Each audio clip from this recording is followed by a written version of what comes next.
Alhamdulillah, how are you? Okay. Good evening, everyone. It's a pleasure to welcome you in our webinar today. As you always expect from us, we have excited to have you join us for this insightful discussion on our webinar today, Introduction in Mixed Methods Research. Mixed method research is a powerful research approach that combines both quantitative and qualitative research methods to provide a more comprehensive and nuanced understanding of research. By leveraging the strengths of both approaches, researchers can gain deeper insights, validate their findings, and address complex research questions. Today, our webinar is dedicated to exploring the power of mixed methods research in the field of healthcare. Before we dive into the main topic, I would like to introduce our esteemed speakers for today. First, we have Dr. Mohammed Ismail. Dr. Mohammed Ismail is a highly accomplished researcher and educator with a strong focus on health service research in University of Michigan College of Pharmacy, particularly in the area of cancer health disparities among Arab American individuals. With a wealth of experience in clinical oncology pharmacy and the passion for improving patient outcome, Dr. Ismail is uniquely positioned to share valuable insights on the application of mixed method research in this field.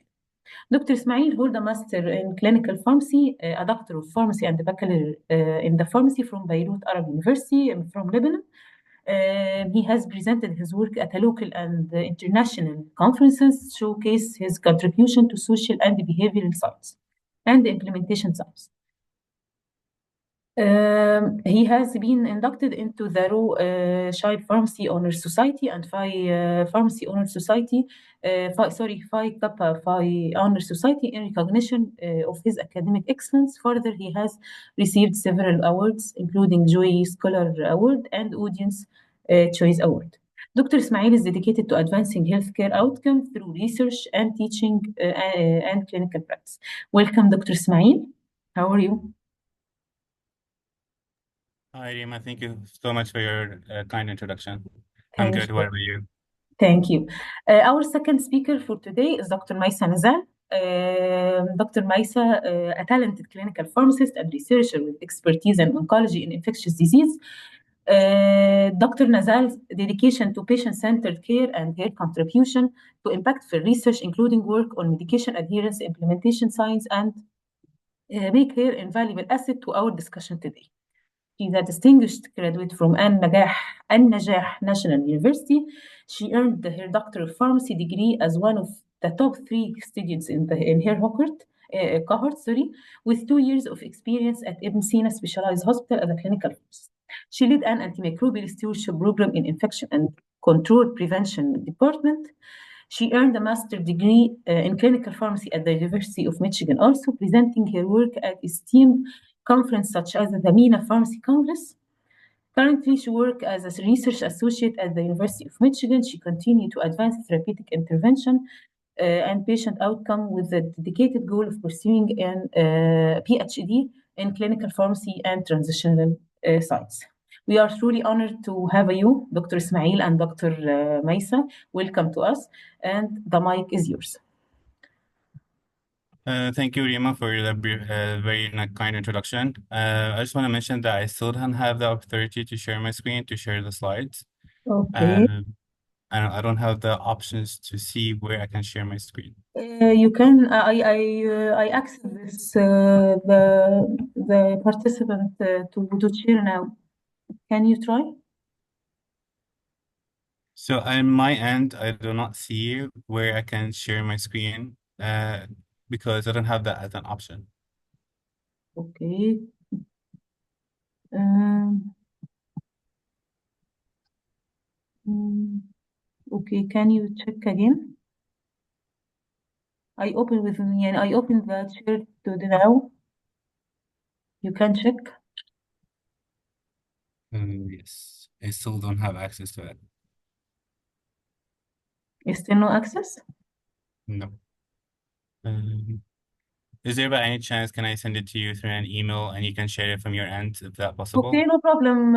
But I prefer to make it. Okay, you can send it on the chat.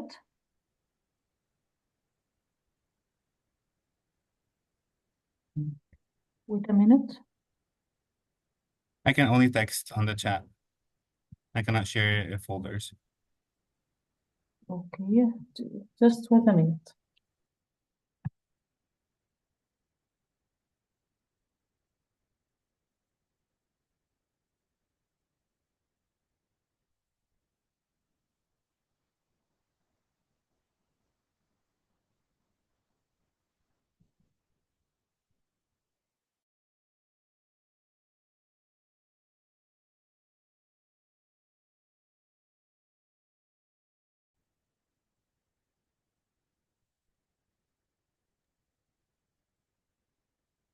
Hi everyone.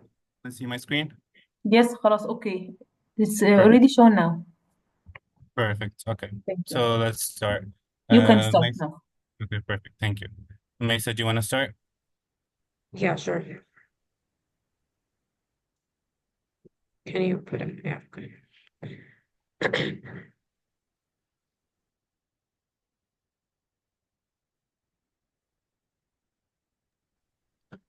Okay, so good morning, everybody. Just a sec, please.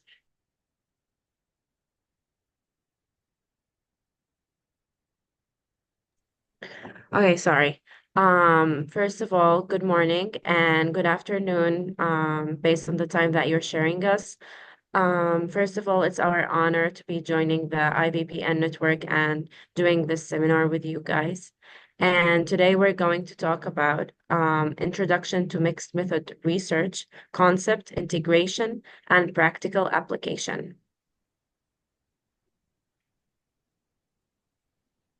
So this is me, Mesa, and this is my colleague, Muhammad, and we'll be presenting the seminar today. And now Muhammad will start presenting. Thank you. Thank you, Mesa, for sharing. And thank you, everyone, for joining us on the Mixed Method brief seminar. We're gonna try to discuss a lot of things, but we're also gonna discuss them on a high level, so everyone can absorb the information if they're first or newcomers for the mixed method. So our introduction for today is that we're gonna provide a general information.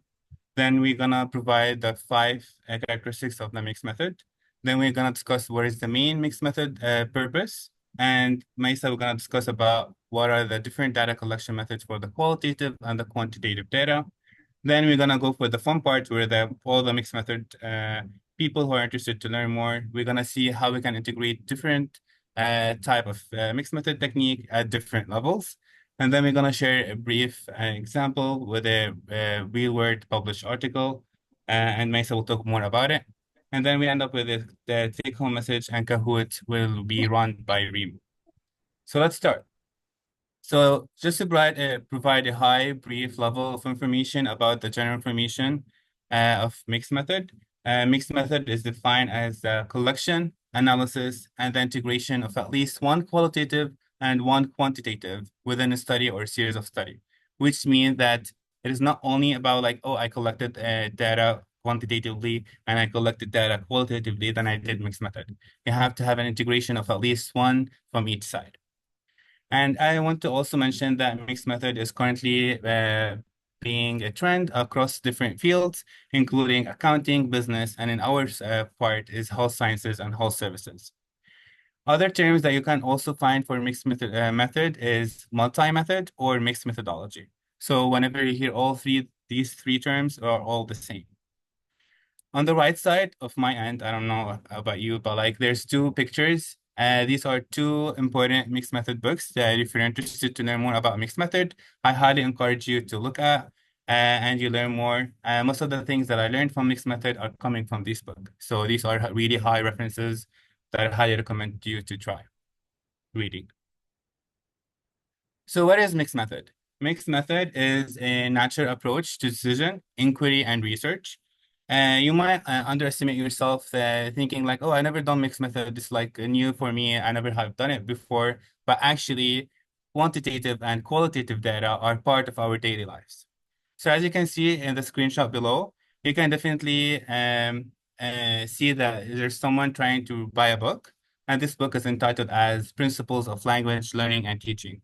So the first thing that you buy anything, book or whatever thing you're like trying interested in Amazon, you're gonna look for the stars. You're gonna see like, oh, I got 4 out of stars for this book from 33 reviewers. So this seems that it's like actually a decent book to buy. Then you're gonna scroll down on your phone and you're gonna see the comments. And the comments is you're gonna see this book is an excellent for developing a solid foundation as a language teaching professional. And this then you're gonna do like unconscious decision. I was like, oh, okay, so we have a good stars, we have really good reviews, so I'm more likely gonna buy this book.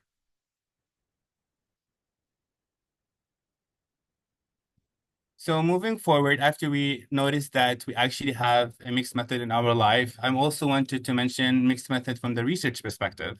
As you can see from the figure, since 2004, so like 20 years ago, till now, there's an exponential rise in the use of mixed method research in different fields, as I mentioned.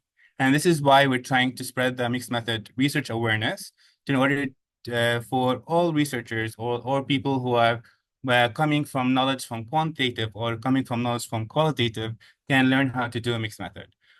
It's really rare that you, as a researcher, coming from both ends, you probably excel in one part and you're learning the other one while you grow in your research field. And vice versa, you can start with quant and start it from qual and you grow. So like to me, I started with quantitative perspective, and then I learned there's qualitative part, and I tried to learn the mixed method research. So what are the main 5 characteristics of mixed methods? The first one is the collect and analysis of the quantitative and quantitative finding. You should have at least one quant and one qual. The second one is the use of rigor of the qualitative and the quantitative findings. The rigorous means that you're gonna use take advantage of the benefits from the qualitative side and the benefits on the quantitative side. And Mesa, my colleague, will talk more about it in upcoming slides. We'll also have you need to have a mixed method design. And this mixed method design, we have different types. We have the basic and advanced, and we're also going to discuss it in the upcoming slides. The 4 component is that we have to integrate the 2 forms of research. Like I mentioned, collecting and analyzing the data is not the same as integrating both of them. And finally, you have to have a certain philosophy or a theory or framework to guide you through your research question. So we learned what is mixed method, but now we have to learn what is not mixed method. People will say that, oh, like simply saying the name without using the rigors of the methods, like the advantage of both qualitative and quantitative, is not considered as a mixed method. Also, having qualitative data collection and quantitative data collection without combining them at any level that we're going to discuss about in the future, this is not considered as a mixed method. Lastly, using multiple quantitative approaches. For example, you did survey, then you did a clinical trial, and you did a quantitative analysis. This is not considered as a mixed method. Same as you did, for example, different or multiple qualitative approaches, like you did an interview with a patient or a pharmacist, or you did an observation of a pharmacist, that is not considered as a mixed method. To illustrate it in a different way, as you can see from the right side of the slide, we have 4 pillars. Consider these pillars as approaches, either qualitative and quantitative, and they are not connected together. As long as they are not connected together, we are not doing any mixed method research. Versus on the right side of the picture, we have a line that is connected between these all 4 pillars. This connection is what is considered as mixed method. And again, there's different level of integration of mixed method, and we're going to discuss it in the upcoming slides.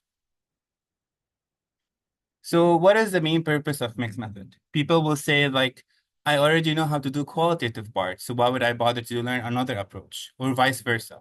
Or people say like, I barely have the time and the energy and the cost to do one of the research, so why would I bother to do the other one? The main purpose or the whole intention of the mixed method is that the assumption of adding one qualitative finding with one qualitative finding will provide a better understanding of your problem or your research question. In other words, you will have a more holistic understanding and more holistic comprehensive approach of your research question when you have quantitative and qualitative. And the integration of both qual and quan will provide a synergistic effect, which means that 1 plus 1 equals 3 rather than 2. When you, as you can see from the right side of the picture, we have a qualitative pillar and quantitative pillar. And the integration and the line between both of them is called as known as meta inference. Meta inference is the result of the synergy that I talked about, and it's usually represent a new inferences and between the integration of the two forms, the qual and the quant. So now myself and my colleagues will talk about qualitative and quantitative findings, how we can collect them, and we're going to discuss the advantage and the disadvantage of each of them. Maisa, the mic is all yours. Thank you, Mohammed. So as Mohammed mentioned, we have qualitative and quantitative data. So we need to know how to collect these type of data. So the most common methods for collecting qualitative data, we have asking the patient or the participant open-ended question or interviews. The interviews can be one-on-one or a focus group. The focus group is a group that contains bunch of participants. They are discussing, saying what they feel, what's their experience, their beliefs, and their attitude. And there will be like a moderator that is listening to this kind of focus group. Also, we have ethnography research that focuses on social interaction, cultural, and community. Other methods, we have observation. Instead of asking the participant, we could observe the patient behavior towards something. Also, we have documents and audiovisual materials such as photo voice, and which I'm going to explain as an example in the next slide. So I can ask the participant a question, which is, can you please capture images of moments, routines, or scenarios in your home or work that highlights your strategy for managing side effects and taking your chronic medication? So once the participants send us this picture, this image will guide the interview and me to have more deeper understanding of what the patient is living with managing all his medication to control his chronic disease. As you see in this picture, he's having like a lot of pens, a lot of bottles of capsules, and he was like expressing that he's having this kind of depression and anxiety of taking all of these medication to manage his chronic diseases. So that was for the qualitative. For the quantitative, the most common methods to collect it is closed-ended questions or a survey. Like we do a survey on Qualtrics, we send it to the participant to fill it, and by having the survey, we can collect quantitative data, sorry. Or we can use instrument that measure like a variable, doing an experiment, having a checklist, or having reports with numbers. Example of quantitative research. So this is like a cross-sectional study. The objective of this study was to explore the association between subjective well-being and medication adherence among Lebanese individuals with multiple chronic diseases. So we send a survey to collect quantitative data. As you see in the SPSS sheet, we have age, gender, address, income, and job. And by having these variables, this lead us to this paper and having these kind of result that answering the research question that we're looking into. So as Mohammed said, we want to use the whole benefit of the qual and the benefit of the quan in order to have like a better understanding of the research question that we're looking for. So the qualitative, it's understand meaning that individuals gives to phenomena inductively. What does mean inductively? It means like we are building information from scratch without having any theory or framework. Like we're learning the participants' view of this phenomenon. But the quantitative, we have a theory or a framework, and we are testing this theory either to support it or like not supporting this kind of tests. for this theory. Also, and this could be done by measuring a construct or a variable during the quantitative research. So for the advantages of quantitative research, we draw a conclusion for a large number of people. What does that mean? When we have like a large number and we have the findings from this quantitative research, then we can generalize these findings on a specific population that we studied. Also, through a quantitative research, we can investigate the relationship within the data, examine any cause effects, and during quantitative research, people like numbers. But the disadvantages it could be does not here record the words of the participant, and it provides limited understanding of the context of the participant. Moving forward, for the qualitative research, the advantages it's providing detailed perspective of a few people, since we like interview like only like a few people, not like the quantitative data, it will be like a large sample size. And we capture the voices, the views of the participant. And in the qualitative research, people like hearing stories. But some disadvantages regarding qualitative research that we have limited generalizability, that we cannot generalize these findings on like a large population because we have only like a few people in the study, and it could be sometimes highly subjective. So as a recap, we have the qualitative and the quantitative. Regarding the purpose, in the qualitative, we want to answer the question that starts with why, but in the quantitative, we want to answer the question that starts with how many or how much. Regarding the data type, in the qualitative, we have codes, themes, observation, symbols.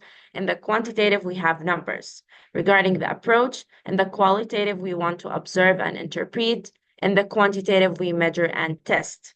And we test it through statistical analysis. But in the qualitative, we don't have statistical analysis. We do something called thematic analysis, in which we group these codes and themes into clusters. And at the end, oh, sorry, I forgot something, that in the qualitative, people like stories, and in the quantitative, people like numbers. And now Mohammed will continue about integration phase at different levels for mixed methods. Thank you. Thank you, Maisa, for sharing all the possible ways to collect qualitative and quantitative findings. So here's one that comes from the fun parts, and if you're interested about mixed method, this is where you have to like focus mostly. So like I mentioned, in the mixed method word, you have to integrate your qualitative and the qualitative findings through different levels. So we have three main levels I'm gonna discuss now. We have the integration at the study design level. The study design level for mixed method, we are divided into basic and advanced. For the sake of ease, we're gonna only discuss the basic stuff because if the audience right now are the learning mixed method for the first time, we're gonna cover the basic design, which are most commonly used in research, but we can in the future talk about the advanced one.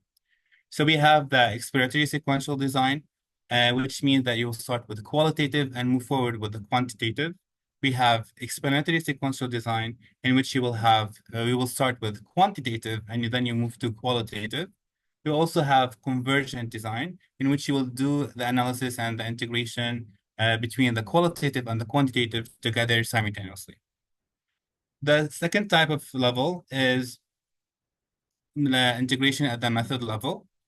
The method level is usually done in the building through exploratory sequential design. So the integration of the method level for the building will be mainly for the exploratory sequential design. I'm going to talk about it in the upcoming slides, so don't worry. Basically, in the building, we have one data, which is qualitative, leading to another approach, which is quantitative. We also have connecting technique, which is the integration at the method level for the explanatory sequential design, which means that one database, which is mainly quantitative, links to the other through sampling. The third technique is merging technique, and this is also usually connected with convergent mixed method design, in which both data sets, the qualitative and the quantitative, are done simultaneously together. The last one is the narrative and the data inferences and the joint display. These approaches are mainly done um, for interpretation and the reporting level. So this means that it will be done around interpretation and reporting for at the end. So like this will be in the results and the discussion section. The narrative one is that you actually narrate what's going on with the qualitative findings, and you narrate what's going on with the quantitative findings, and then you discuss, oh, like we found finding X, Y, and Z, and finding A, B, and C, and you discuss what's the similarities and whether it's agreement with each findings. The data transformation is usually when you transfer one of the qualitative findings to quantitative findings. So you end up with two quantitative findings and you do their interpretation. And the joint display, which is the one we focus on today, it is the most commonly used in research for the mixed method. And honestly, when I did my certificate in mixed method, this is what I learned. They focus only on the joint display. So let's start with the first mixed method design. The first mixed method design is known as exploratory sequential mixed method design. And like I mentioned, at the method level, you're more likely to do connecting integration. It is called sequential because we have two project phase. So we start with one phase and you move to another, as you can see from the slide below. And we always start with explanatory because explanatory coming from the word explain. And we always start with quantitative and you move to the qualitative. And the whole point and the intention of doing this type of mixed method design is to understand and to explain the finding of the quantitative in order to have a better understanding of your research question. The main connection or the main integration between the qualitative and the quantitative is through connecting. And this is usually done through sampling. And the most commonly type of sampling that we use is something called purposive sampling, which means that you're intentionally picking X people and Y people for certain reason. So for example, let's say you're a pharmacist and you're trying to assess the medication adherence of individuals who are taking chronic medications. When you distributed the scale of adherence and you do all the quantitative analysis, you end up with the people who have high score of adherence and individuals with low score of adherence. You want to understand why these individuals showed high adherence and these individuals showed low adherence. So we do something called connecting to explain. So we're doing something called purposive sampling. I am intentionally selecting people from the category of high adherence scores and people from the low adherence scores.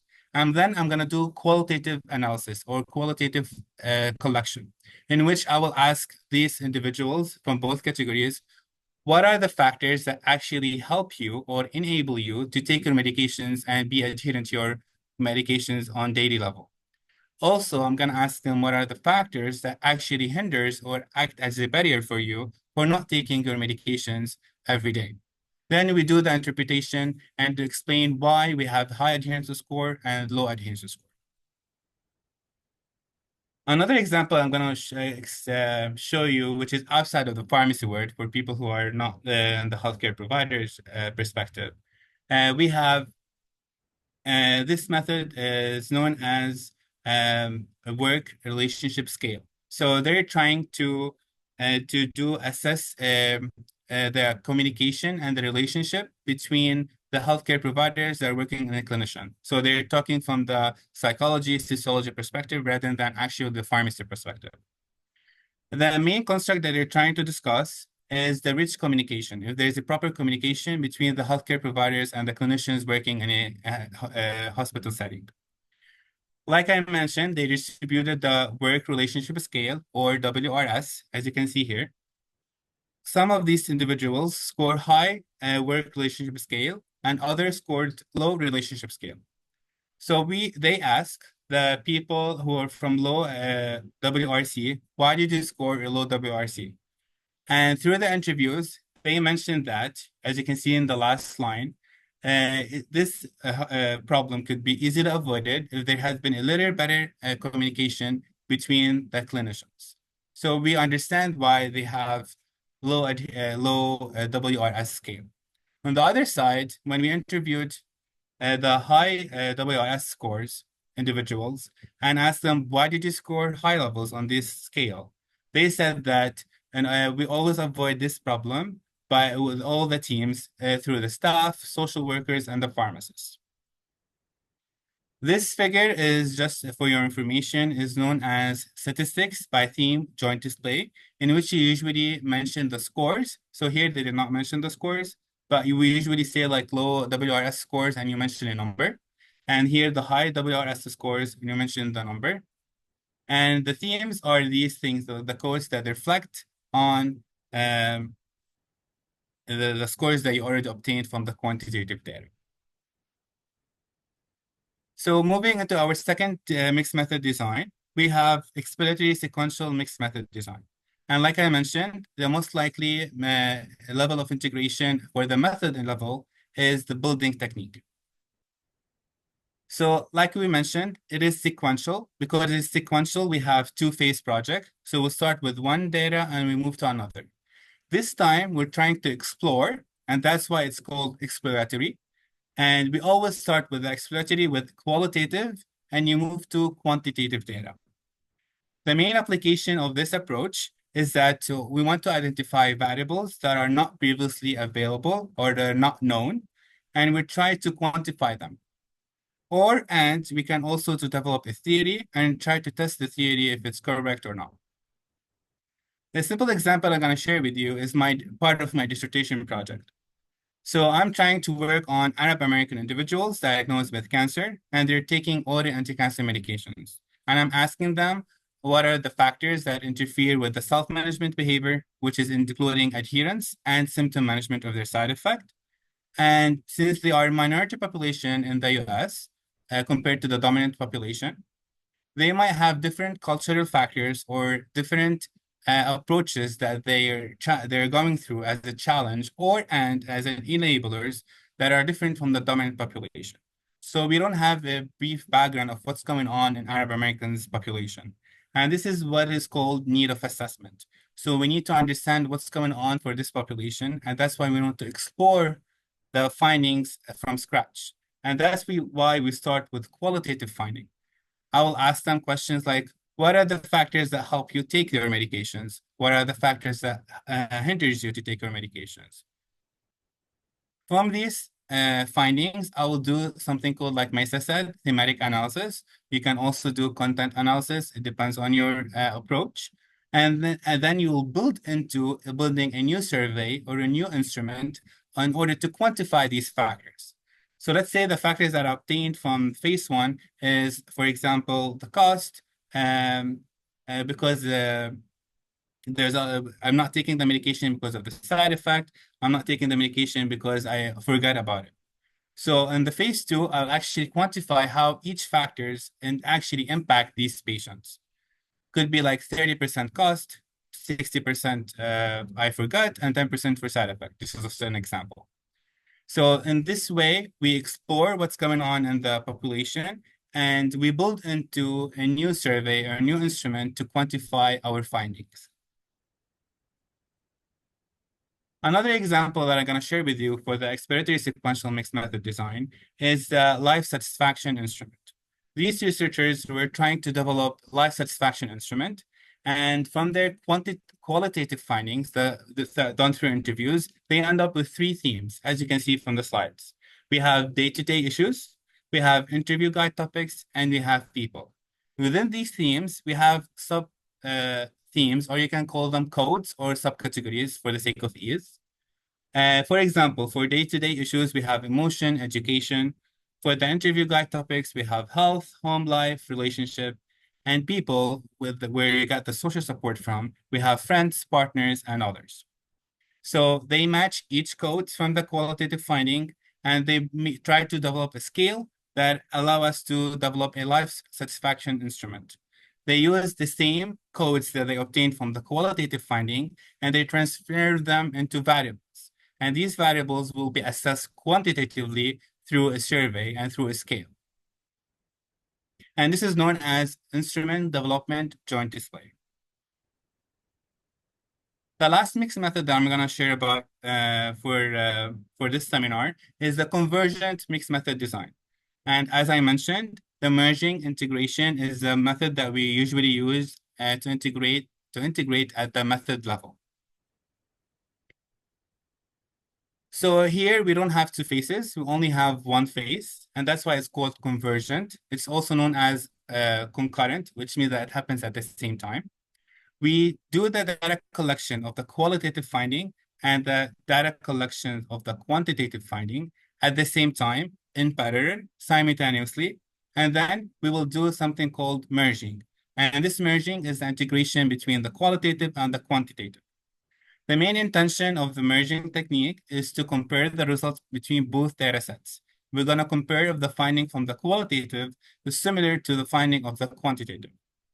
I just want to highlight on something that when you're doing either data collection for the quantitative and the qualitative, it is not necessary if the participant should be the same individual, but they should have meet the same inclusion and the exclusion criteria based on your research question. So this means that I can ask 50 participants to be interviewed and 50 participants to fill out the survey, and then I'll do the integration. And I can do 30 participants to do the interviews and 300 participants to do a survey, and then I can do the integration. Both are correct, both are feasible, but it depends on your research question and it depends on each situation. There's no ideal case that this is better than the other. This is another example of how to do a convergent mixed method design. This was done in a PhD student from University of Michigan, but he's doing language and art. So this is a different perspective. He was trying to assess what is the process of becoming having a German language as a degree, as a minor or as a major. So in here at the University of Michigan, we have the theme of yellow and blue. And that's why you can see the blue color here and the yellow color here. I'm saying this on purpose because I want to highlight the reason or the intention of the mixed method is that when you combine the color of the yellow and combine it with the color of blue, you end up with the green, which is a new color. And that's the whole purpose of mixed method. You're just trying to have a qualitative finding and quantitative finding and to have a better understanding of a research question. And that integration will help you to have add-on level, and like I mentioned, a more synergistic effect of what's going on with your research question. And that's why he chose the green color, because it's a combination of blue and yellow. For the qualitative part, he did in-depth interviews and he did also focus group to understand what's going on. But from the quantitative side, from the yellow side, he did a questionnaire survey. He asked motivation questions, why you're trying to do the German language, why you're considering as a major, why you're considered as a minor, and what are some demographic information to have some statistical analysis. Then he did the merging technique, as you can see here, and he got a new insight of what's going on with his finding. The last approach to provide an integration between the qualitative and the quantitative finding is interpretation and the reporting level. And this is mainly usually expressed in the discussion and the results when you're trying to write a manuscript or provide your reports. Simply stating it, joint display is just a visual aid that help you to showcase why you're trying to integrate between the quantitative and the qualitative. So the qualitative and the quantitative findings could be integrated through a tabular form, as you can see, or in a figular form. Either or are correct, and both are appropriate. And then the conclusion of this integration is meta inference. And this is the new finding that you had after integrate the qual and the quant. Within the meta inference, we have 4 categories. We have concordance, discordance, complementary, and exploratory. For the sake of ease, we only decided to focus on concordance and discordance because they are commonly used and they are the easiest to absorb.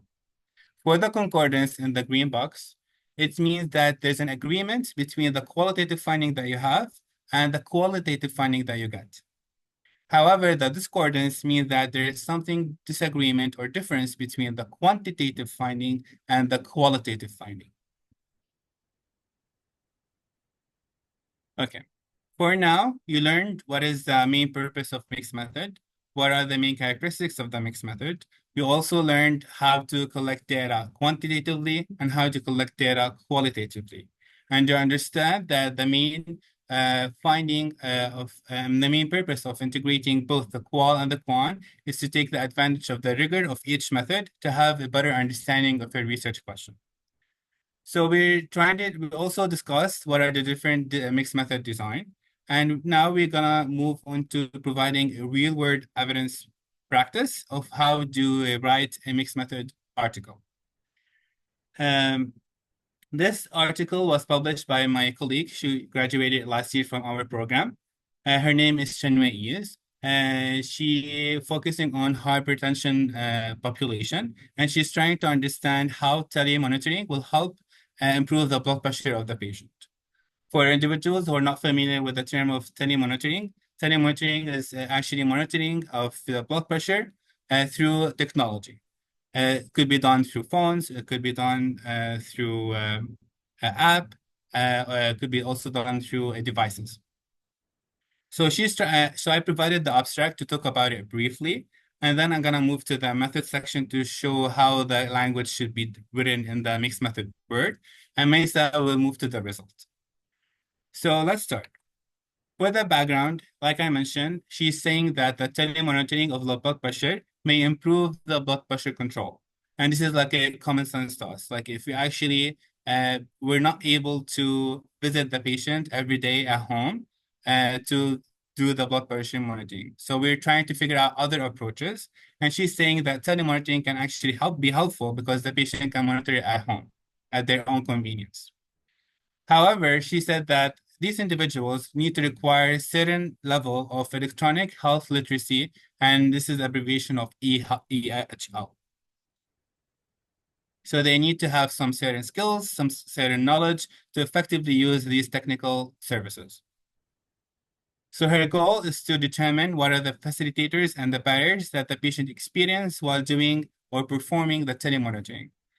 Facilitators means enablers, what are the things that are easy for the patient to do. And barriers are the hinders and the things that are make it more challenging for the patient to do telemonitoring. She said that she did a prospective mixed method study design using convergent design. So she expressed how she did the mixed method at a certain level. Mesa will talk about it more. She also did qualitative section through online. She did interviews through Zoom, and she also did phone individuals for in-depth interviews. She also called them. For the quantitative section, she said that she did an online survey using Qualtrics, which is a platform that can be used to collect data. She also mentioned that she did a joint display that is used for analysis of the mixed method. In her results, she mentioned that what are the themes that she got, what are the quantitative findings that she said, but the main thing that she focused on is that the mixed method results showed concordance and discordance, which means that some of her findings matches with the quantitative and the qualitative, but other findings they did not match with the quantitative and the quantitative, and that is normal finding. So this is a screenshot of from the method section of the article that I previously mentioned. I just wanted to highlight what and how you should express the mixed method results that you're trying to address in your article to report it in a proper science researcher perspective. So she mentioned that she's going to do an integration of the qualitative and the quantitative result at the analysis level. So we're obviously talking about convergent. We did the data collection quantitatively and qualitatively simultaneously alone, and she did the integration at the analysis level. She also said that she used the connection between the mean electronic health literacy scores, and this is represent the quantitative finding with the qualitative responses, which are the themes and the codes that she gets from the qualitative information that she did through the interviews. She also said that she did the merging technique, which is she defined the method of level of the mixed method that she's trying to address. And she lastly mentioned that she did a joint display through a tabular format. So she used a table to express the analysis and the integration between the qualitative and the quantitative finding. Lastly, I want to mention that she also discussed that I'm going to do some concordance and this concordance between the electronic health literacy scores and the quantitative responses. Now I'll leave the mic back to Maisa. She will ask you a couple of questions. Please write them in the chat or you can unmute yourself if you're able to do so and to answer these questions. Maisa, the mic is all yours.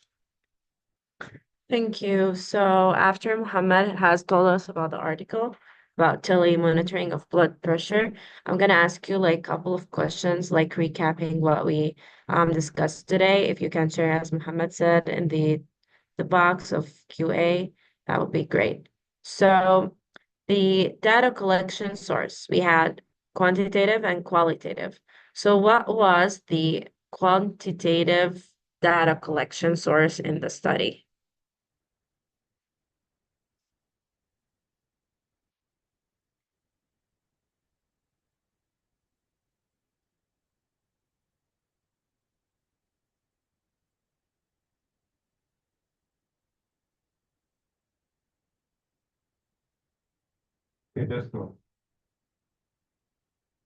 Um, okay, so it was online survey, and regarding the qualitative, it was doing interviews with the patients. So regarding the integration level, as Muhammad discussed, he's he said we have study design level, method level, interpretation and reporting level. So what was the answer for the study design level?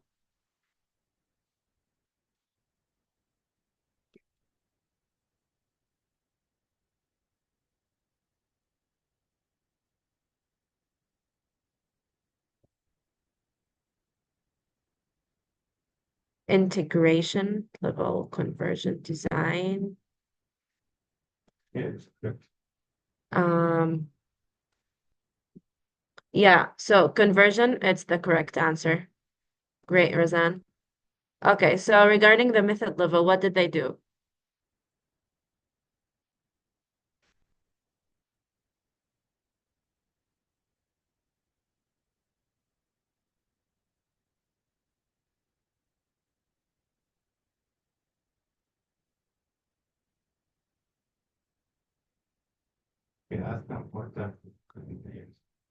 Okay, so what type of mixed method that they used? Is it um connecting, merging? What method level did they use?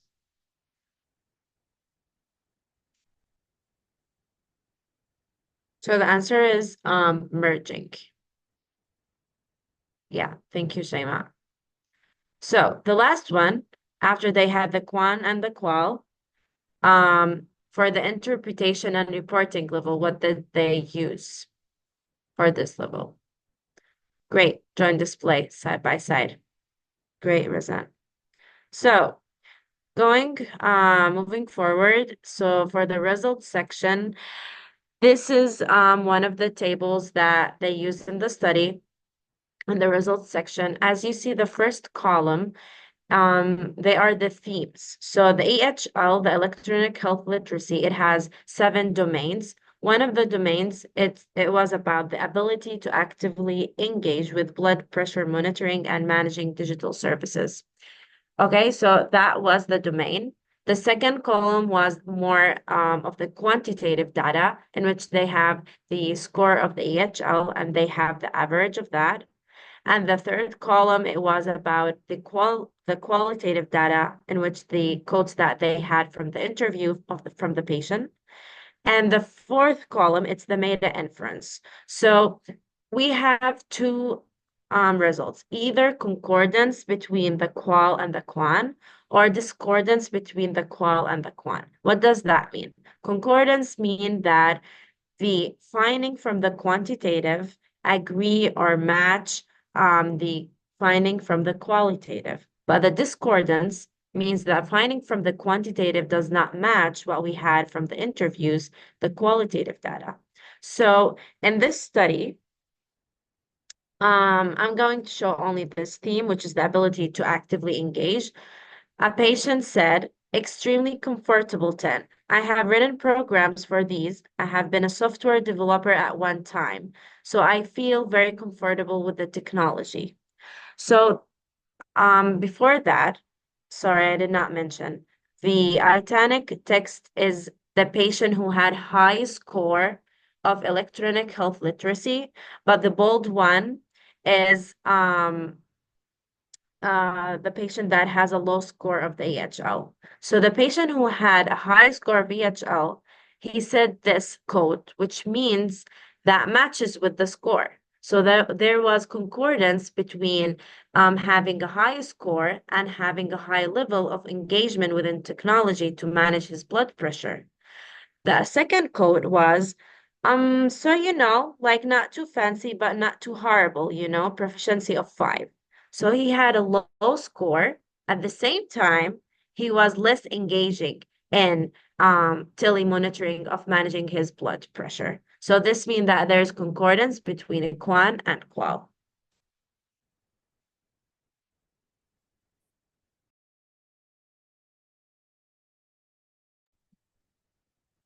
Okay, thank you, Mason.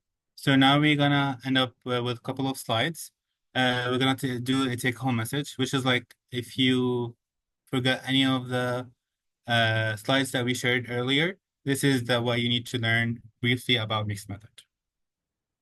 So mixed method is defined as an integration of at least one qualitative with one quantitative, and there should be an integration between both. Otherwise, it is not considered as a mixed method. We also need to understand that the purpose of the mixed method integration is that to have a better understanding of the research problem that you're trying to answer, and they provide a more synergistic effect or understanding of what's going on with the population you're trying to focus on. Also, the intention of the whole idea of the mixed method is to use the rigor or the benefits from the quantitative and the qualitative to have a better rigor question or better research answer. We have 3 different levels of mixed method integration. We have explanatory sequential design, in which we will do a building technique. We have explanatory sequential design, in which we will do connecting, sorry. And the last one is when we do convergent both together, and we mainly use merging technique. So we are planning to do a mixed method workshop, in which after the seminar, the IVPN network will send you like a email within a survey if you're interested to sign in. And yeah, just to see if you're really interested in taking this kind of mixed method workshop.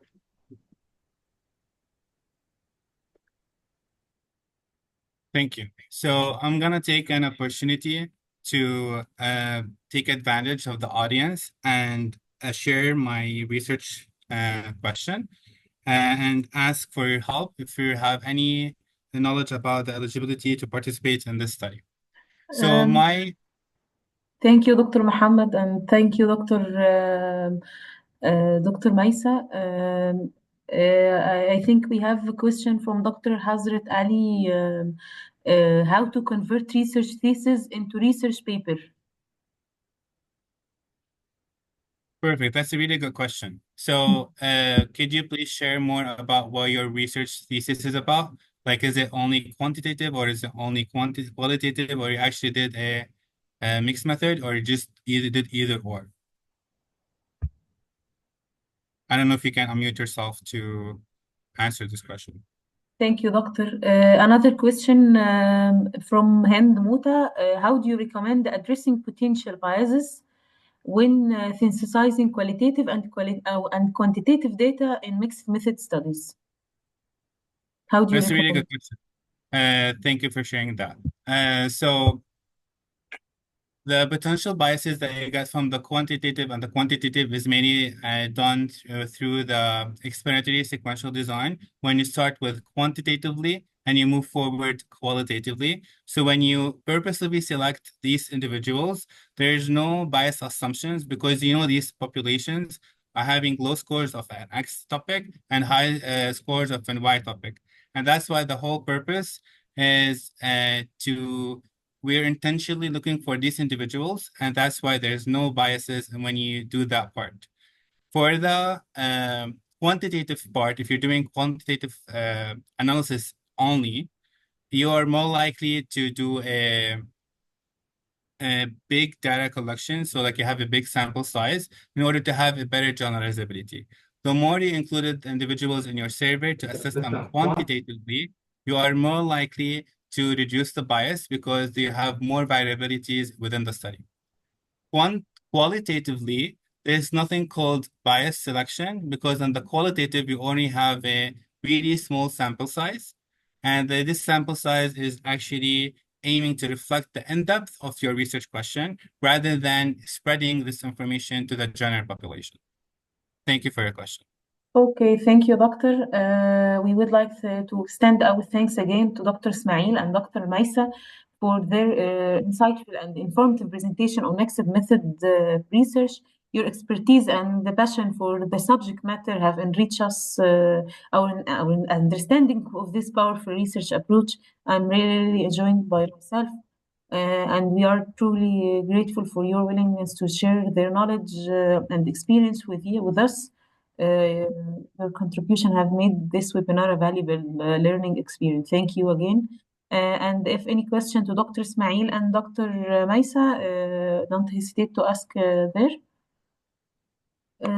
Any questions? Okay, unfortunately, we have reached the end, but it's time for a little fun. Get ready to test your knowledge by Kahoot competition. This is a link Kahoot by question done by Dr. Maisa and Dr. Ismail.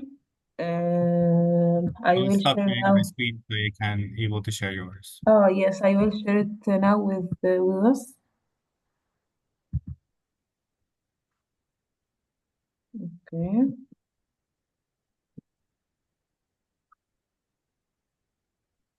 You can now open this link or you can scan the QR code. Is here. We are waiting you to join. We have Maisa, Hisham, Noor. Good. What else?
Who else? Hmm, Five only. We need more.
Okay, would you like to start and move forward with the questions? Okay. I see four only.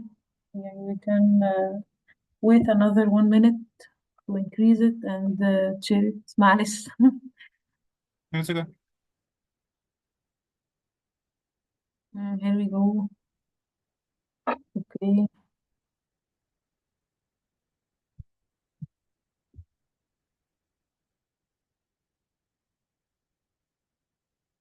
Okay, that's fine. You can start now.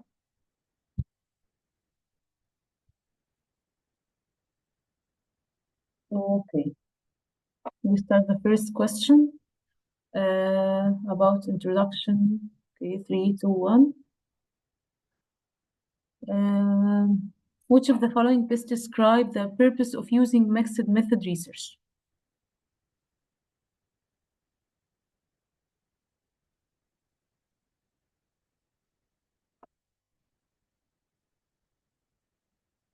Okay, most of them answer the right answer to enhance the reliability and validity of finding through merging. Very good.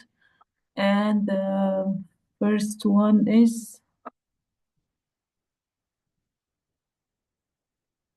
Razan. Good job. And then Heba, then Iman. The next question is which of the following best describe the primary purpose of convergent mixed method design?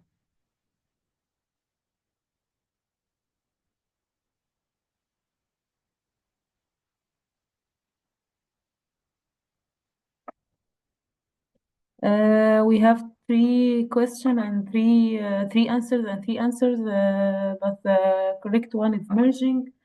And the winner till now, oh, FG the first, then Sam, and then Razan. Okay, no problem. We can go for third question with the following is not a common qualitative data collection method.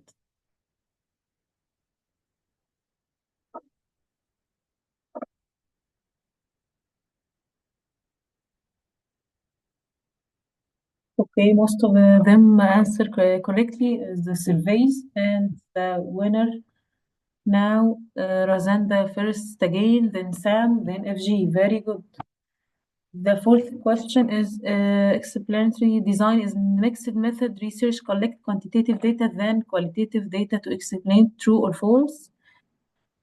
We can read the answers.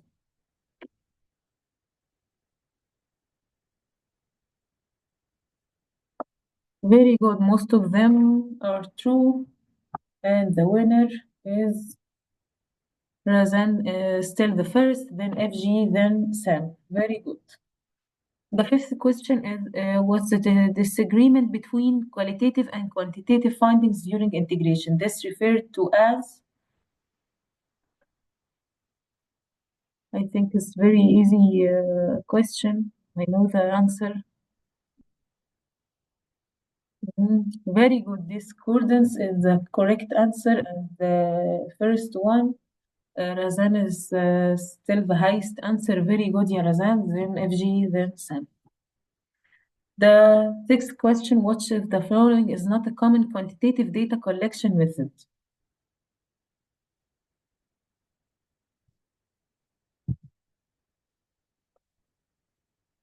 We have to answer correct semi-structured interviews.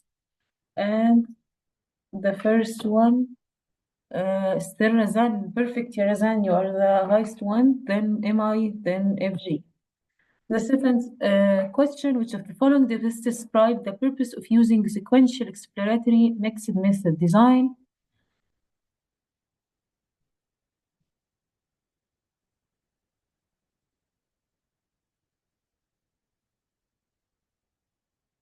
Very good, very good. The third question to all of them answered correctly. And still Razan, the three with five correct answer in a row. Very good, ya Razan. The last question, which of the following option doesn't represent a true mixed methods approach?